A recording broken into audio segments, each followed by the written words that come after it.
오늘 함께 나눌 말씀은 요한복음 8장 52절에서 59절까지 말씀. 요한복음 8장 52절부터 59절까지 말씀입니다.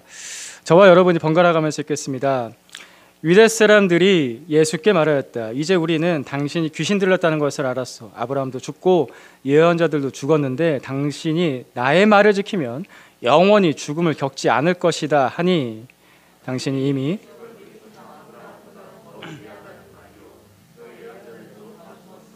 당신은 스스로 누구라고 생각하오. 예수께서 대답하셨다. 내가 나를 영광되게 한다면 나는 나의 영광은 헛된 것이다. 나를 영광되게 하시는 분은 나의 아버지시다. 너희가 너희의 하나님이라고 부르는 바로 그분이시다. 너희는 그분을 알지 못하지만 나는 그분을 안다. 내가 그분을 알지 못한다고 말하면 나도 너희처럼 거짓말쟁이가 될 것이다. 그러나 나는 아버지를 알고 있으며 또 그분의 말씀을 지키고 있다. 너희의 조상 아브라함은 나의 날을 보리라고 기대하며 즐거워하였고 마침내 보고 기뻐하였다. 유대 사람들이 예수께 말하였다. 당신은 아직 나이가 50도 안 되었는데 아브라함을 보았다는 말이요. 예수께서 그들에게 말씀하셨다. 내가 진정으로 너에게 말한다. 아브라함이 태어나기 전부터 내가 있다. 그래서 그들은 돌을 들어서 예수를 치려고 하였다. 그러자 예수께서는 몸을 피해서 성전 바깥으로 나가셨다. 아멘.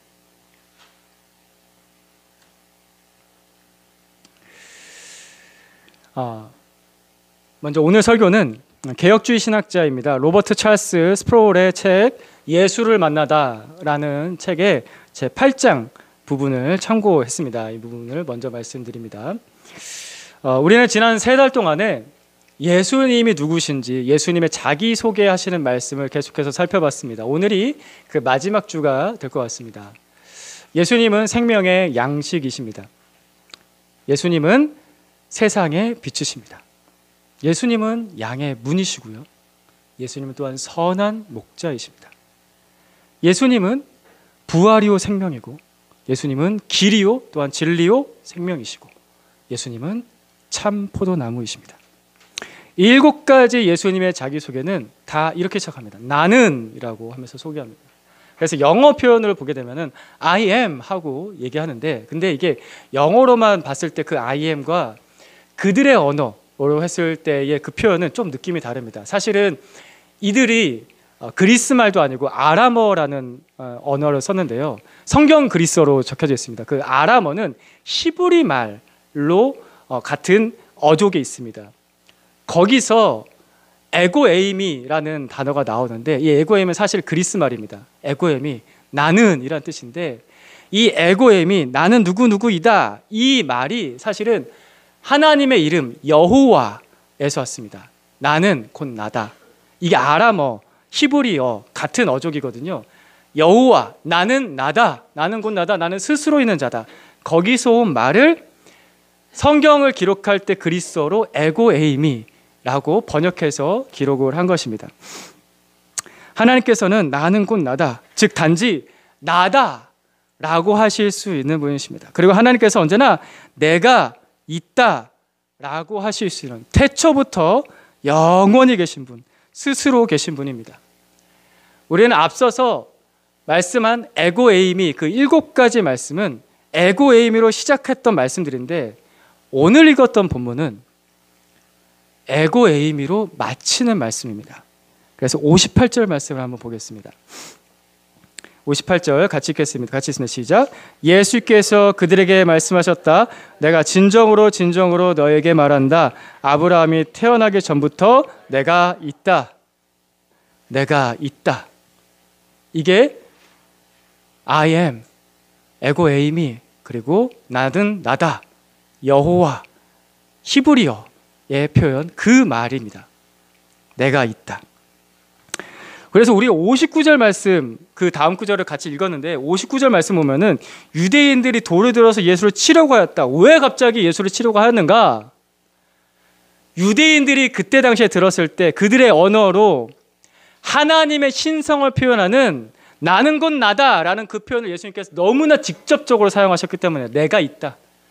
한국말로 들었을 때 이건 뭐 그냥 그런 말이잖아 라고 할 수 있는데 유대인들이 그들의 언어로 들었을 때는 하나님만이 쓸 수 있는 그 표현을 예수님께서 너무나 직접적으로 말씀하신 겁니다. 그래서 59절에 유대인들이 예수님을 향해서 돌을 들어서 치려고 했다. 죽이려고까지 했습니다. 이건 신성 모독이기 때문에 그렇습니다. 예수님께서 내가 있다. 즉 내가 곧 하나님이다. 라고 분명하게 말씀하셨습니다. 우리는 자기소개를 할 때, 사람들이 보통 자기소개를 할 때 이렇게 하죠. 저는 서용태입니다. 제 나이는 42살이고요. 그리고 저는 가족으로 아내와 그리고 우리 딸과 그리고 우리 아들이 있습니다. 그리고 저는 하늘시학교의 담임 목사입니다. 보통 짧게 표현하면 이 정도로 자기소개를 합니다. 이런 자기소개를 잘 들어보면요, 그 사람이 적어도 이런 사람이구나, 누구인지.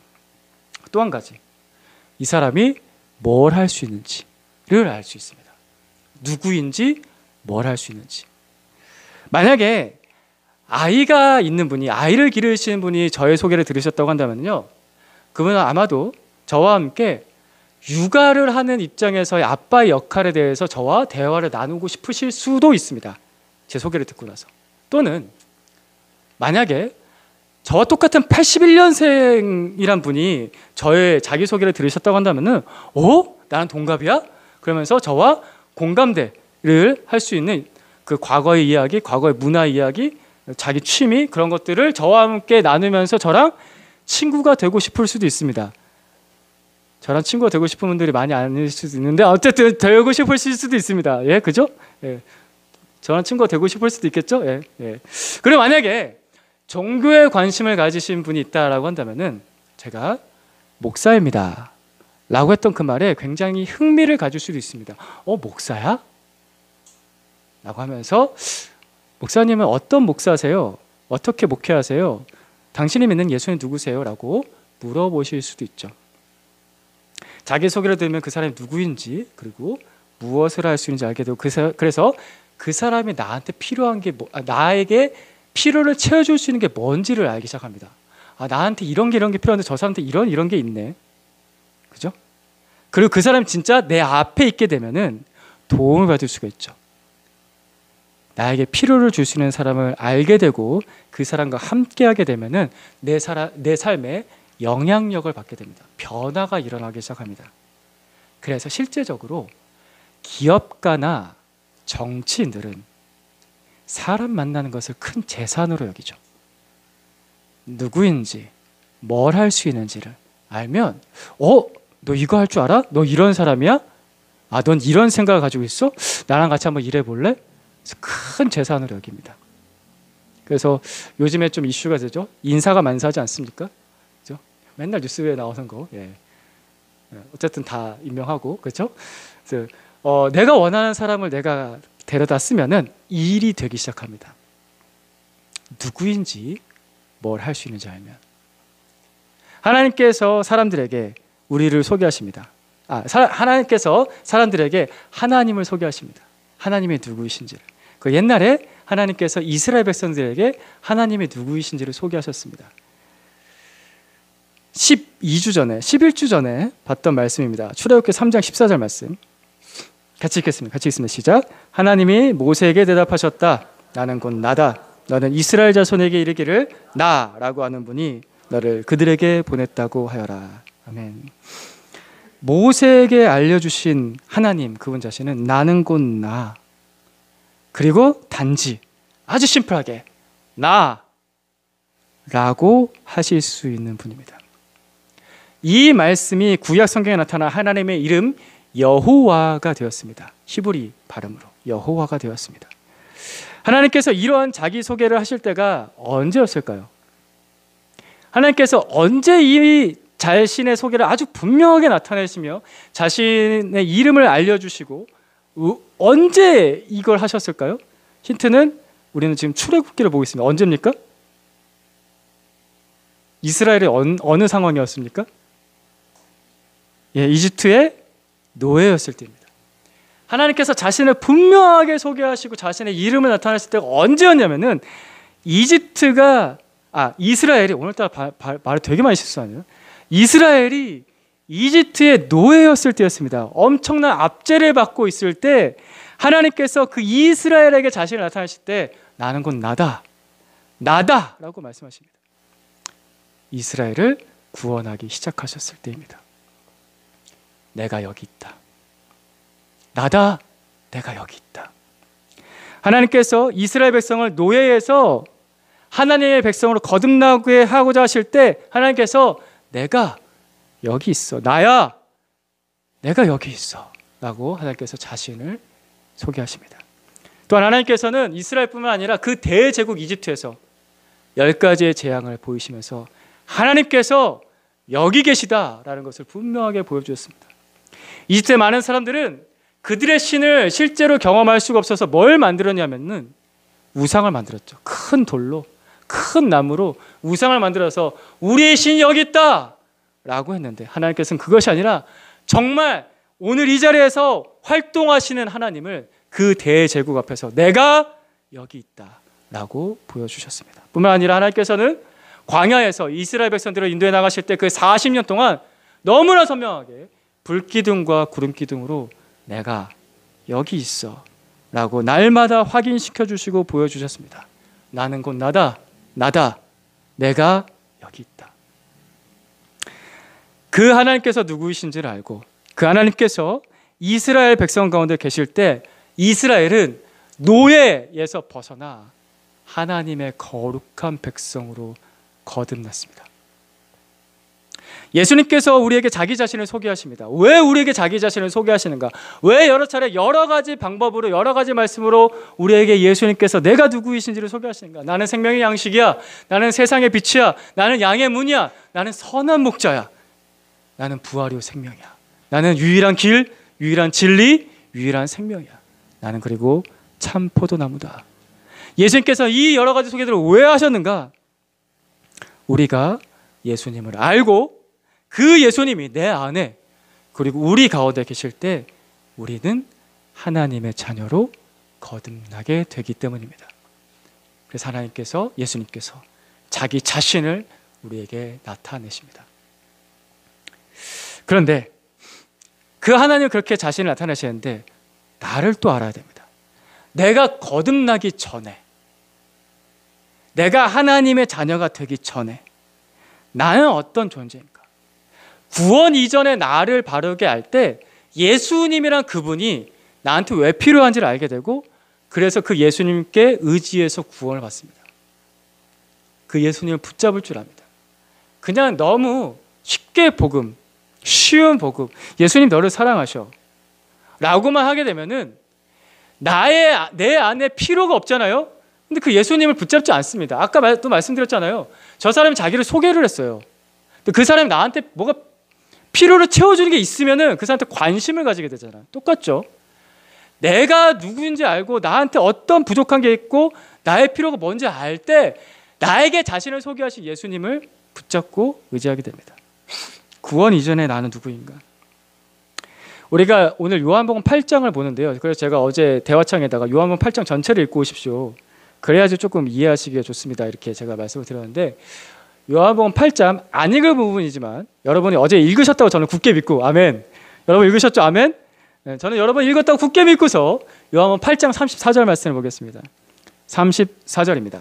같이 읽겠습니다. 시작. 예수께서 대답하셨다. 내가 진정으로 아멘. 죄를 짓는 사람은 다 죄의 종이다. 인간에게 자유의지가 있잖아요. 그죠? 여러분 다 자유의지가 있죠. 내가 혼자서 생각하고 스스로 선택하고 결정하고 내가 행동하고, 그죠?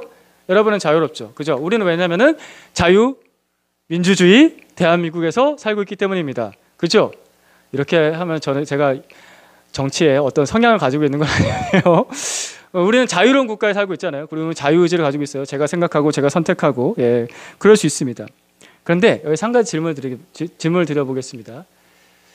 사람이 가진 자유의지, 내가 가진 자유의지는 선과 악에 대해서 중립적입니까?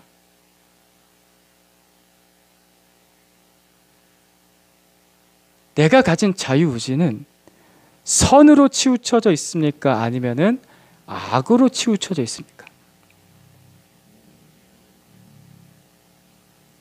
사람이 자유라는 말을 되게 좋아하고요.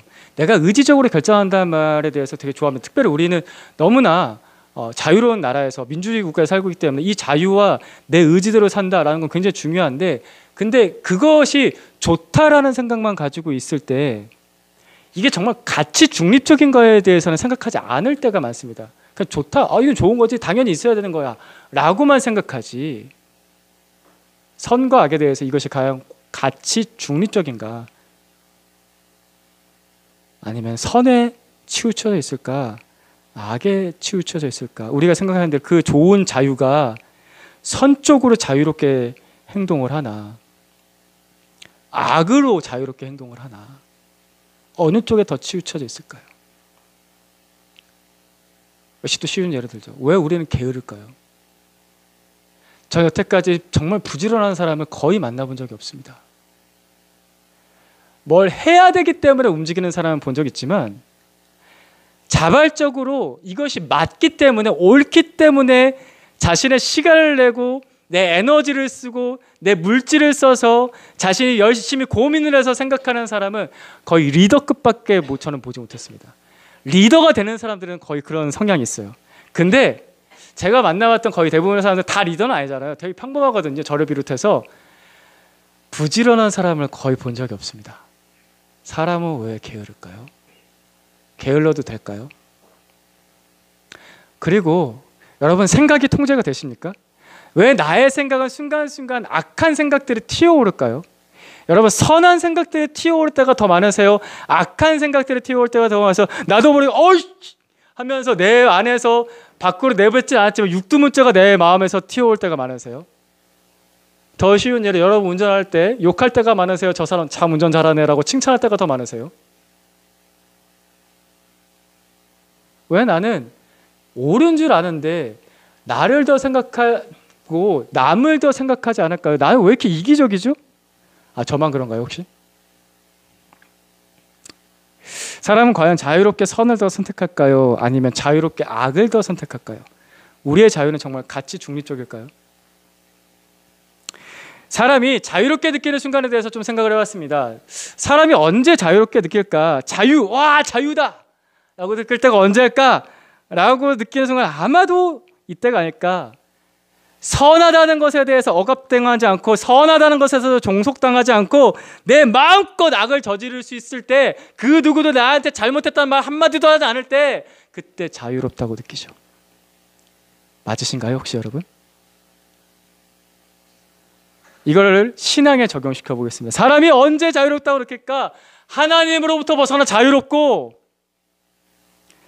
죄를 마음껏 지을 수 있을 때, 하나님의 시선을 내가 벗어났다고 느낄 때, 자유로워. 주일에 교회 안 올 수 있고 세상에서 재밌게 놀고 있을 때, 이렇게 자유로울 때가,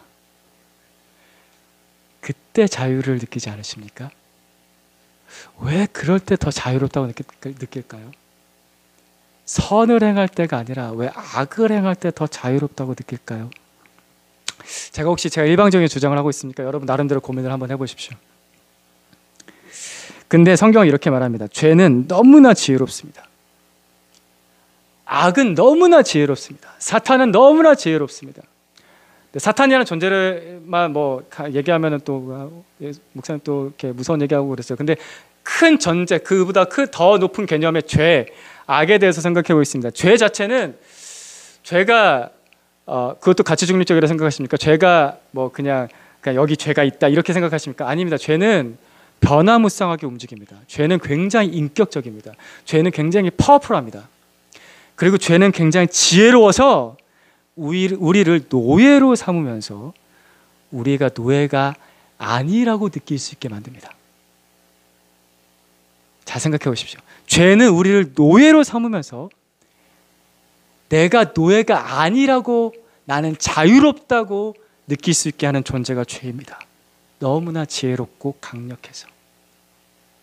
그래서 사도 바울이 그 죄를 발견하고서 이렇게 얘기합니다. 로마서 7장 말씀이죠. 너무나 유명한 말씀입니다. 로마서 7장 23절에서 24절까지 말씀 천천히 같이 한번 읽어보겠습니다. 같이 있습니다. 시작. 내 지체에는 다른 법이 있어서 내 마음의 법과 맞서서 싸우며 내 지체에 있는 죄의 법에 나를 포로로 만드는 것을 봅니다. 아, 나는 비참한 사람입니다. 누가 이 죽음의 몸에서 나를 건져 주겠습니까? 사도 바울의 탄식입니다. 그 죄의 막강한 능력을 이 사람이 직면했을 때 나온 탄식입니다. 내 지체에 있는 죄의 법에 나를 포로로 만드는 것을 봅니다. 아, 나는 비참한 사람입니다. 사람은 스스로 사람의 노예가 되기도 하고, 돈의 노예, 기회주의의 노예, 이기심의 노예, 쾌락의 노예. 죄는 너무나 지혜로워서 정말 그 사람에게 딱 맞는 다양한 모습으로 다가와서 우리를 노예로 삼습니다. 동시에 우리가 노예가 아니라고 느끼게 할 수 있습니다. 그걸 자유라고 느끼게 합니다. 죄는 너무나 지혜롭기 때문에. 이것이 거짓말에 탁월한 죄의 능력입니다. 사탄의 능력입니다. 예수님께서는 이 실체를 사람들에게 드러내셨습니다. 이걸 아주 분명하게 말씀하시죠. 역시 또 동일하게 저는 여러분들이 요한복음 8장을 다 읽어왔다고 저는 믿고서 44절과 45절 말씀 보겠습니다. 44절 여러분들이 먼저 읽어주시겠습니까? 시작. 너희는 너희 아비인 악마에게서 났으며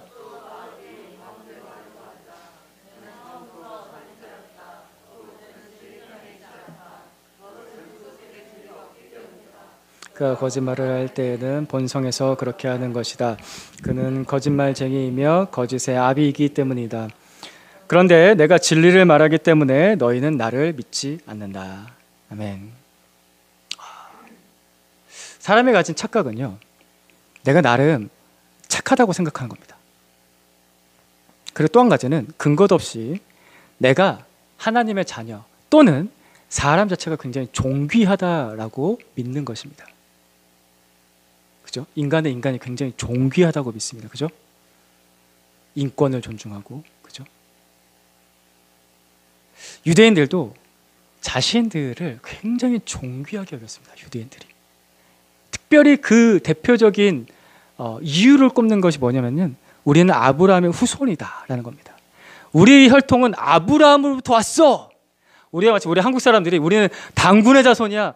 근데 요즘에는 그거를 뭐 이렇게 자랑스럽게 여기는 사람 별로 없는 것 같은데, 그죠? 요즘 족보도 거의 안 따져요. 어쨌든 그래도 뭐 이렇게 우리는 하늘에서 내려온 거기 신하들이 거기 그렇잖아. 하늘에서 내려온 신의 아들의 후손이다. 이게 이제 건국 신화잖아요. 우리는 당군의 후손이다라는 것에 굉장히 자부심을 가지듯이 이 유대인들은 우리는 아브라함, 믿음의 조상 아브라함의 후손이라는 이유만으로 우리는 선하고 우리는 존귀하고 우리는 거룩하고 우리는 하나님 백성이고 우리는 하나님의 자녀야 라고 착각했습니다. 제가 이걸 왜 착각이라고 말하냐면 예수님은 그런 유대인을 향해서 오늘 말씀처럼 너무나 신랄하게 이렇게 말씀하시죠. 너희 아비는 너희를 낳은 자는 악마다 라고 말씀하셨습니다. 너희는 거짓의 아비에 속해 있다. 그리고 또 너희는 그 거짓의 아비에 속았다. 그리고 또 너희의 본심을 더 드러내면은 너희는 그 거짓에 속는 걸 좋아한다. 거짓에 치우쳐 있다. 그러니까 속기를 좋아하고 속아도 모른 척하고 겉으로는 유대인인 척 거룩한 척 하지만 실제로 하나님 섬기지도 않고 너희는 거짓에 속해 있다. 이것은 오늘 우리에게 나에게도 동일하게 하시는 말씀입니다. 사람은 원래 거짓의 아비에게서 났습니다. 근데 교회에서도 이런 얘기 잘 안 하죠. 당신은 사랑받기 위해 태어난 사람, 하나님의 자녀, 존귀한 오늘 교회 처음 왔는데 당신은 죄인입니다 말을 안 합니다. 근데 예수님 보십시오. 얼마나 신랄하게 말합니까? 굉장히 기분 엄청 나쁘게. 너희 아비는 마귀다. 악마다. 거짓의 아비에게 속해 있다. 이 기분 나쁜 말을 아주 신랄하게 하시는데 이것은 다시 한번 말씀드리지만 나에게도 하신 말씀입니다. 그런데 유대인들이 이거 받아들이지 않았죠. 지금 우리의 마음처럼요. 그죠? 맞나요? 여러분도 이거 받아들이고 싶지 않죠? 왜냐하면 우리의 자유의지는 진리를 향해 있지 않고 악으로 굽어있기 때문에 속고 뒤틀고 왜곡해서 마치 내가 괜찮은 척. 45절 말씀 다시 한번 읽어보겠습니다. 같이 있습니다. 시작. 그런데 내가 진리를 말하기 때문에 너희는 나를 믿지 않는다. 그런데 예수님께서 진리를 말하기 때문에 그들은 예수님을 믿지 않았습니다. 제가 이 말씀 때문에 여러분들한테 양육할 때마다 자주 던지는 질문이 이겁니다. 여러분 만약에 예수님이 진리라면 믿을래? 너한테는 이런 마음이 있어? 진리라면 믿을 거야? 여러분 이게 너무나 중요한 겁니다. 어떻게 내 안에서 하나님의 역사가 받아들여지고 그 역사가 내 안에서 일어나는가? 진리라면 믿겠는가입니다. 근데 나한테는 진리라면 믿겠다는 마음이 없어요. 속고 있는데 속는 줄도 모르기 때문에, 내 아비는 악마이기 때문에. 오늘 이 말씀은 깊이 잘 생각하십시오. 우리 안에 있는 많은 착각들과 고정관념들을 깨뜨려야 될 것이 있습니다. 말씀의 기준에서, 예수님의 말씀의 기준에서 많은 것들을 깨뜨려야 비로소 진리를 알고 자유롭게 되는, 진짜 자유를 알게 됩니다. 우리가 오늘 예수님의 날선 복음을 들어도 깨닫지 못하고, 그 옛날 2000년 전 사람이나 오늘 우리나 예수님의 날선 복음을 들어도 깨닫지 못하고 대충 흘려드는 나는 어떻게 해야 될까요? 내가 죄에 속고 있고 죄의 노예가 되었다는 것, 그 말을 싫어하고 진리를 거부하는 그런 나는 어떻게 해야 될까요? 만약 여러분 마음속에 나는 그러면 어떻게 해야 되나, 내가 어떻게 해야 되겠습니까? 라는 그런 탄식이 터져 나온다고 한다면 여러분 소망이 있습니다. 근데 오늘 이 말씀을 듣고서 그래서 어쩌라는 거야? 그러면 좀 심각해집니다. 그럼 갈 길이 멉니다. 근데 오늘 말씀을 듣고서 내가 어떻게 해야 되지? 라고 마음속에서 이 질문이 터져 나온다면 소망이 있습니다. 사도행전 2장 37절 38절 말씀입니다. 지난주에 우리 수요 성경 공부할 때 우리 소그룹에서 사도행전 이 말씀 같이 공부했는데, 그때도 우리 같이 모였던 우리 지체들이 이 말씀을 제일 많이 조금 주목을 했던 것 같습니다. 그래서 오늘 이 말씀을 조금 같이 나누겠는데, 같이 천천히 한번 읽어볼까요? 37절 38절 같이 읽겠습니다. 시작. 사람들이 이 말을 듣고 마음이 찔려서 형제들이여 우리가 어떻게 하면 좋겠습니까?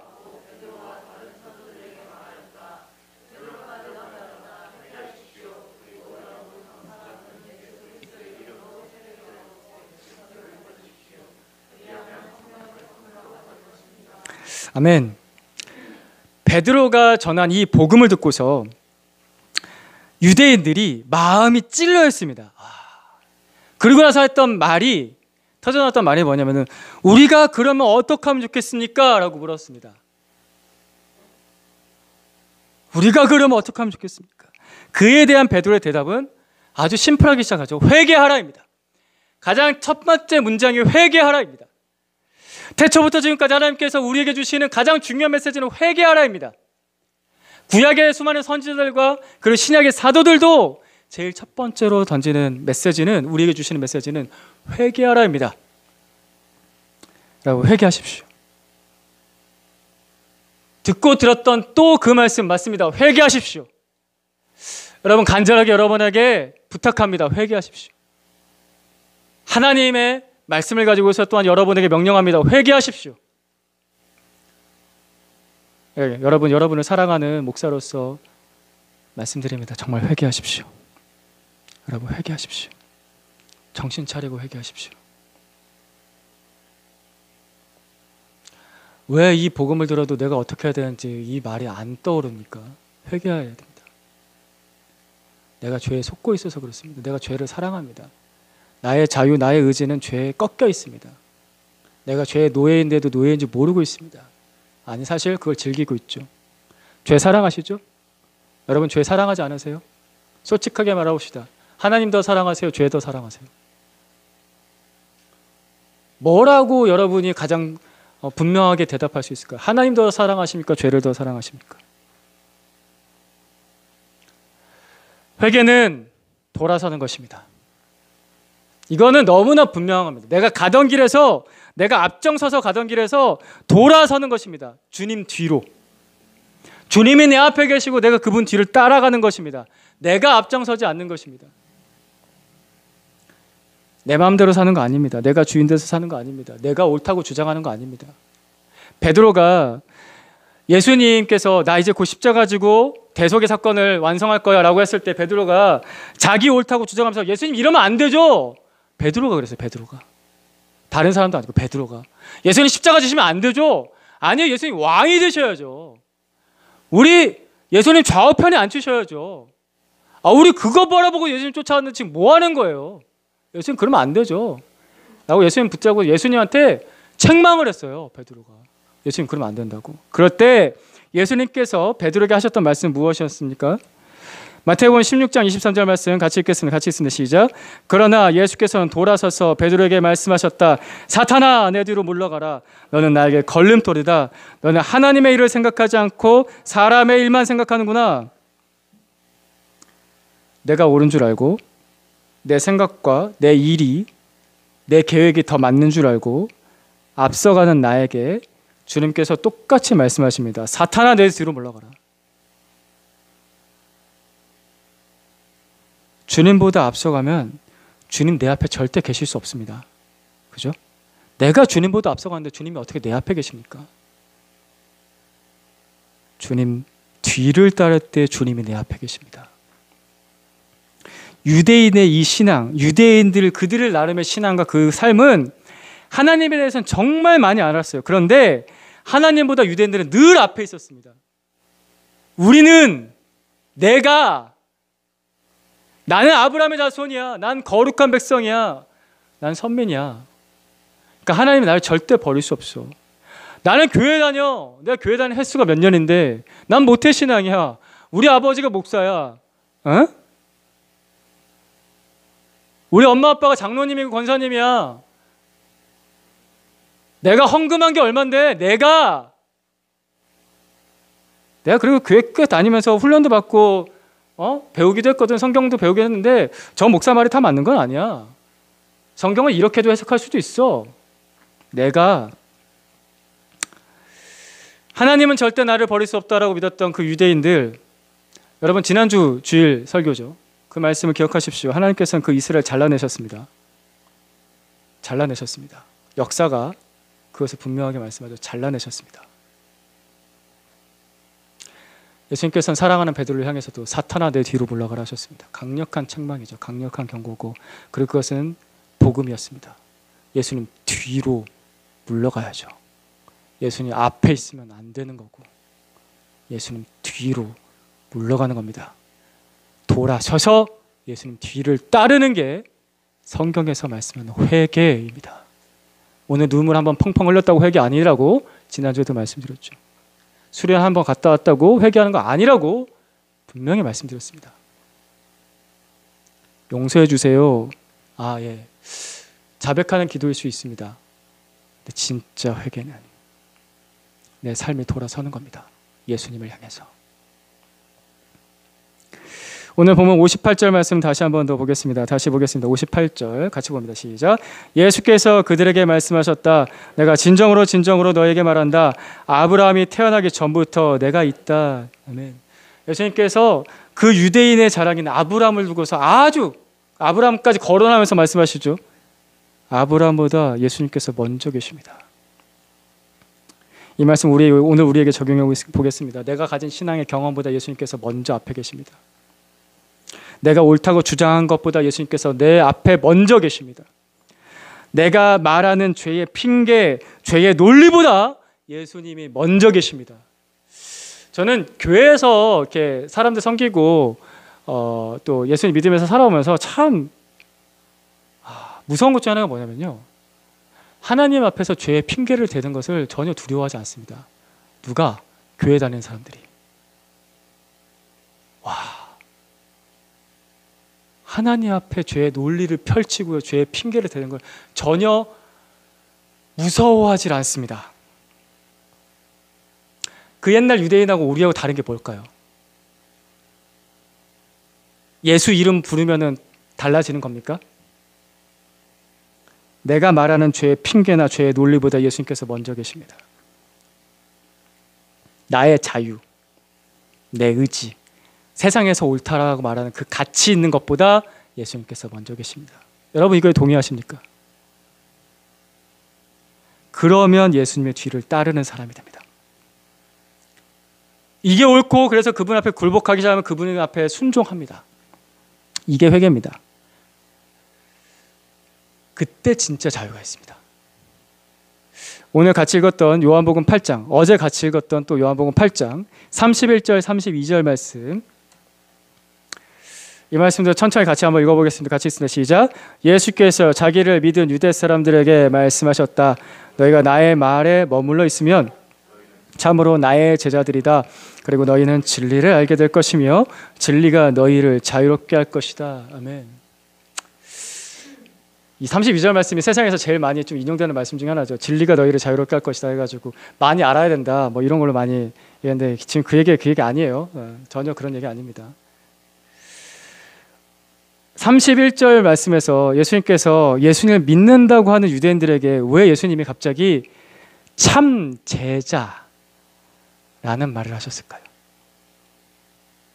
예수님 믿는다고 했다고요. 유대인들이 저 예수님 믿어요 라고 했다고요. 그래서 예수님께서 그 믿는 그 유대인들에게 이렇게 말씀하셨어요. 참 나의 제자는, 왜 제자를 말씀하셨을까요?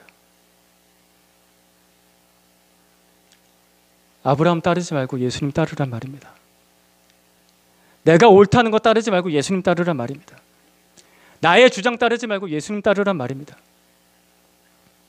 회개하고 예수의 말씀을 따를 때 참 제자가 되고, 참 제자에게 진짜 자유가 있습니다. 죄에게 속는 자유가 아니라 진짜 자유. 너무나 놀라운 자유. 예수님께서 태초부터 계셔왔습니다. 이것은 절대 변하지 않는 반석과 같은 진리를 보여줍니다. 그리고 예수님께서 지금 여기 계십니다. 이것은 오늘 나를 구원하시는 하나님의 그 강력한 사랑을 보여줍니다. 예수님께서 계십니다. 이것은 하나님의 꿈이고 그리고 구원의 완성이었습니다. 예수님께서 계신다라는 것은. 마태복음 1장 23절 말씀 같이 읽겠습니다. 같이 보자. 시작. 보아라, 동정녀가 잉태하여 아들을 낳을 것이니 그의 이름을 임마누엘이라고 할 것이다 하신 말씀을 이루려고 한 것이다. 임마누엘은 번역하면 하나님이 우리와 함께 계시다는 뜻이다. 아멘. 임마누엘, 하나님이 우리와 함께 계시다. 이것이 예수님의 이름입니다. 하나님은 이것을 이루셨습니다. 예수님의 그 모든 삶을 보면은 지금 여기 계신 하나님, 그 구원, 그 은혜, 태초부터 계셨을 뿐만 아니라 영원히 계시고, 그리고 지금 내 앞에 계신 구원자 예수 그리스도 임마누엘, 하나님이 내 앞에 계십니다. 하나님이 내 앞에 계시려면 내가 그분의 뒤를 따라야 되는 겁니다. 내가 그분의 뒤를 따를 때 주님이 여기 계십니다. 이게 회개고 이게 구원입니다. 우리 지난 12주 동안 같이 봤던 말씀 같이 한번 한 문장씩 같이 천천히 읽어볼까요? 예수님은 앞에 있는 겁니다. 그래서 예수님은 생명의 양식입니다. 예수님은 세상의 빛입니다. 천천히 같이 읽어보겠습니다. 시작. 예수님은 생명의 양식입니다. 예수님은 세상의 빛입니다. 예수님은 양의 문입니다. 예수님은 선한 목자입니다. 예수님은 부활이요 생명입니다. 예수님은 길이요 진리요 생명입니다. 예수님은 참 포도나무입니다. 아멘. 그 예수님께서 계십니다.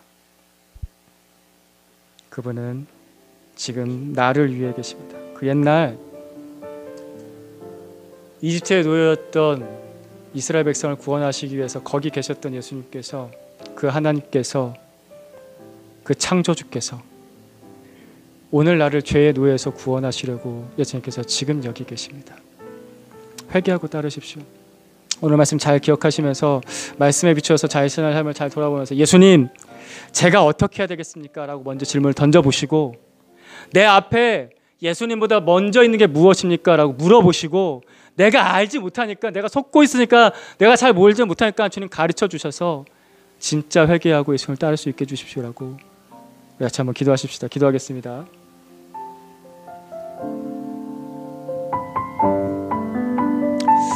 하나님 아버지, 주님께서 우리 가운데 아버지 찾아오셔서 오늘도 진리를 가르쳐 주셔서 감사합니다. 하나님 참된 진리 예수 그리스도, 하나님 태초부터 계셨던 그분을 나에게 보여주시고 가르쳐 주셔서 감사합니다. 예수님 여기 계십니다. 처음부터도 계셨고 지금도 계시고 앞으로도 계실 분이십니다. 그분은 참된 진리이시고 나를 구원하시는 분입니다. 주님 감사합니다. 그 주님을 더 알기 원합니다. 그 주님을 더 알기 원합니다. 더 알기 원하는데 내 마음이 진리를 향해 있지 않고 악을 향해 굽어 있습니다. 주님 어떻게 하면 좋겠습니까? 아버지, 내 마음이 하나님 아버지 주님 옳은 줄 알았는데, 맞는 줄 알았는데 그것이 죄에 속은 것입니다. 주님, 제가 어떻게 하면 좋겠습니까? 교회 다니면서 지금까지 제가 하나님의 자녀인 줄 알았는데 예수님께서 그 열성 있는 유대인을 향하여서도 너희 아비는 악마다라고 하셨는데 그 말 듣기 싫고 그 말씀 앞에 직면하기 싫습니다. 주님, 제가 어떻게 하면 좋겠습니까? 하나님, 주님 저를 가르쳐 주십시오. 주님 저를 보여주십시오. 예수님을 알려주시고 저를 보여주십시오. 예수님을 알려주시고 저를 보여주십시오. 주님, 저에게 예수님을 알려주시고 또한 저를 가르쳐 주십시오. 주님, 진리 앞에 바르게 직면하는 자들 될 수 있도록 좀 도와주십시오. 아버지, 오늘 이 자리에 함께하는 그 모든 사람들 가운데, 오늘 또 온라인으로 함께하는 우리 형제자매들 가운데 그 집집마다 찾아가 주셔서 오늘 그 마음속에 주님께서 찾아가 주셔서 두드려 주시고 복음을 들어도 흘려듣는 나는 어떻게 해야 되는지, 하나님 내가 죄인이라는 것을 들어도 하나님 회개하지 않은 나는 어떻게 해야 되는 것인지 탄식하는 하나님 아버지 그 물음이 터져 나올 수 있도록 하나님께서 역사해 주십시오. 하나님 아버지, 오늘 우리 가운데 일해 주시기를 합니다. 정말 제대로 예수 믿어야 되는데, 정말 제대로 구원받아야 되는데 하나님 이 혼탁한 세상에서 아버지 속고 있습니다. 어두워져 있습니다. 하나님 아직 그냥 바쁘다는 핑계로, 내 몸 힘들다는 핑계로 아버지 수많은 핑계 하나님 앞에 대면서 하나님 그것이 나의 논리다라고 주장하면서 나의 속마음은 드러내지 않고 내가 하나님 앞에 얼마나 게으른지, 정말 하나님 사랑하는지 죄를 더 사랑하는지 그거 다 숨겨놓고서 제대로 회개를 안 합니다. 하나님 어떻게 하면 좋겠습니까? 하나님 어떻게 하면 좋겠습니까? 하나님 어떻게 하면 좋겠습니까? 하나님 교회 다니면 다 믿는 줄 알고 내가 예수 믿는다고 말하면 내가 믿는 줄 알고 그러면 하나님 나를 구원해 주겠지, 너무 방만하게 살면서 하나님 마지막 날 내 앞에 갑자기 닥쳐오면 어떻게 하면 좋겠습니까? 어떻게 하면 좋습니까? 하나님, 예수님을 액세서리 삼지 않도록 하나님 우리를 책망해 주십시오. 교회 다니는 거 그냥 곁다리로 이럴 때 한번 저럴 때 한번 찾아오는 걸로 그냥 하지 않도록 하나님 우리를 책망해 주십시오. 하나님 진짜 회개하기를 원합니다. 말로만 말고 우리 삶에 정말 돌아서기를 원합니다. 성령님 말씀하십시오. 성령님 우리 가운데 찾아오셔서 각자에게 말씀해 주십시오. 깨닫게 하시고 말씀해 주십시오. 성령께서 이 시간 우리 가운데 역사하셔서 어린 아이든 어른이든 교회를 오래 다녔든 적게 다녔든 아버지 우리에게 말씀해 주십시오. 사람이 아무리 말을 해도 하나님 아버지 그 말은 듣기 싫은 말이 되고 상처되는 말만 될 뿐입니다. 하나님께서 말씀해 주셔야 됩니다. 하나님께서 말씀해 주셔야 됩니다. 하나님께서 말씀하실 때 진짜 회개할 수 있습니다. 하나님께서 말씀하실 때 진짜 깨달을 수 있습니다. 기도하면서 자는 척하지 말고 하나님 아버지 정말 깨어서 기도할 수 있게 주님 도와주시고, 하나님 아버지 잠자지 말고 하나님 아버지 그 마음 어두워져 있지 말고 하나님 아버지 그 마음이 무뎌져 있지 말고 하나님 오늘 날 서게 해주십시오. 아버지 오늘 이 시간 말씀 듣고 기도할 때 오늘 이 한 번의 예배 가운데서도 하나님 정말 진실하게 제대로 반응할 수 있도록 주님 도와주십시오. 하나님 도와주십시오. 주님 앞에 있기를 원합니다. 하나님 아버지 주님의 뒤를 정말 제대로 따르기를 원합니다. 내가 앞장서지 않고 주님의 뒤를 따를 줄 아는 진짜 회개하고 예수님의 뒤를 따라서 정말 예수님 내 앞에 계시고 내가 주님 앞에 있어 주님과 하나님 정말 제대로 교제 나누며 내가 예수님의 제자다, 내가 죄의 종이 아니라 내 아비가 악마가 아니라 내가 진짜 하나님의 자녀이고 내가 예수님의 제자이고 내가 예수님을 따르는 사람이다. 하나님 이것이 하나님 앞에서 떳떳하게 말할 수 있는 그런 삶이 될 수 있도록 아버지 우리 가운데 진짜 회개를 허락해 주십시오. 진짜 회개를 허락해 주십시오. 진짜 회개를 허락해 주십시오. 하나님의 성령께서 우리 가운데 일하여 주시길 간절히 기도합니다. 아버지, 이 시간 대충 떼고 넘어가려고 하지 말고 하나님 진짜 회개할 수 있도록 좀 도와주십시오. 그냥 주일 예배니까 아버지 적당히 시간 떼고 가려고 하지 말고 아버지 오늘 진짜 회개할 수 있도록 좀 도와주십시오. 아버지, 오늘 이 하루 아버지 짧은 예배 끝나고 나서도 아버지 오늘 예배 드렸으니까 목장만 참여했으니까 오늘 주일 끝났습니다 하는 것이 아니라 하나님 앞에서 진짜 회개할 수 있도록 좀 도와주십시오. 내가 오늘 예수님 제대로 믿어야겠구나 아버지 제대로 생각할 수 있도록 하나님 아버지 오늘 이 시간이 허투루 흘려보낸 시간 되지 말게 해주십시오. 52주 그냥 뻔한 그런 주일 예배 되지 말게 해주시고 하나님 아버지 정말 예수 제대로 믿는 사람 되게 해주십시오. 하나님 진실한 고백 나오게 해주십시오. 성령께서 우리 가운데 일하여 주십시오. 정신 차려야 되는데 하나님 주의 종이 무능해서 하나님 아버지 제가 너무나 무능해서 이보다 더 어떻게 더 해야 될지 모르겠습니다. 하지만 하나님은 전능하시오니 내 아버지는 전능하시오니 전능하신 내 아버지께서 전능하신 나의 주 예수 그리스도께서 아버지 주께서 찾으시는 자 주께서 구원하시고자 하는 자 오늘 한 사람 찾아가 주셔서 하나님 진짜 회개 성경에 나온 회개 진짜 구원받게 해주시고 참된 그리스도인 진짜 예수 믿는 사람 예수의 제자가 될 수 있도록 도와주십시오. 가짜에 속지 말게 해주십시오. 적당한 것에 속지 말게 해주십시오.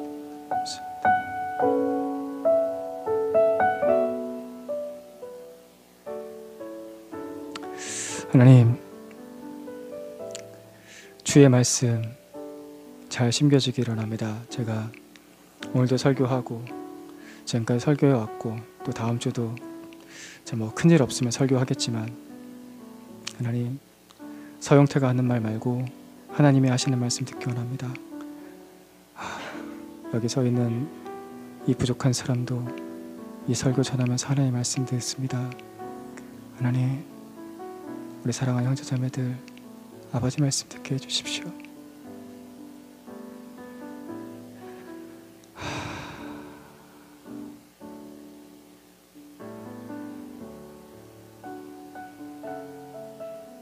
예수님 말씀 잘 듣게 해주십시오. 복음 잘 듣고 진짜 예수 믿는 사람 되게 해주십시오.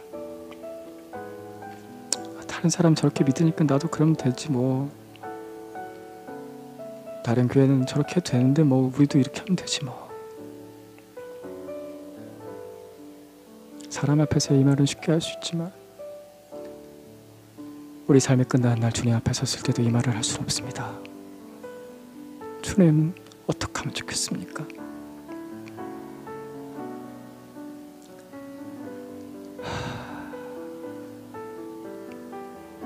주님 우리 가운데